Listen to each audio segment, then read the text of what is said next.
Hello, this is Mr. Beard with your class recap for Wednesday, May 9th. We started today by finishing our questions from yesterday. We finished the story and we briefly discussed those answers. And if students were finished, they could go ahead and read the rest of our books very briefly because our next point of order was a journal entry. The journal entry must be in complete sentences, and you are certainly allowed to use the first person. The topic: what would have been the worst American war or conflict to have been involved in? From a participant standpoint, you were a soldier, a grunt in this experience.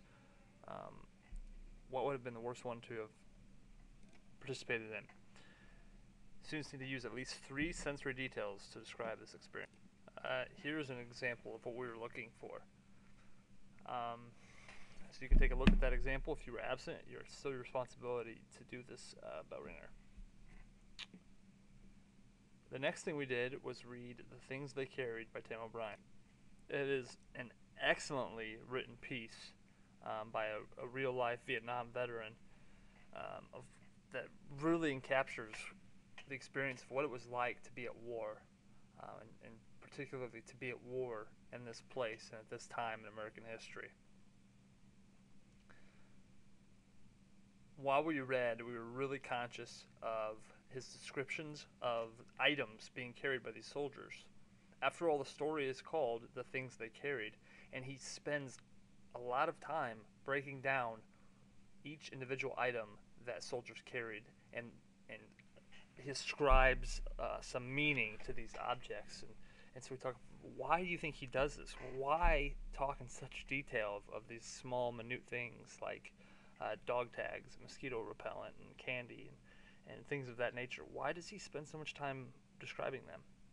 So that was our mission while I read through this story. If you were absent, you can find the story on our website, under this video, in fact, as an attachment. So if you're absent, please take a moment and read through at least the first 7 pages of this story with our focus in mind.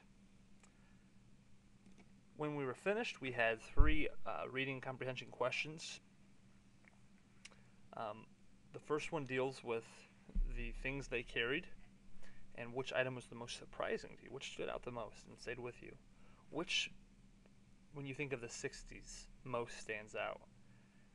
And then the next question deals with Jimmy, our protagonist, his love for this girl named Martha back home. Why does he construct this elaborate relationship with her that is mostly a fictional relationship? And in what dire situations does Jimmy think of Martha the most?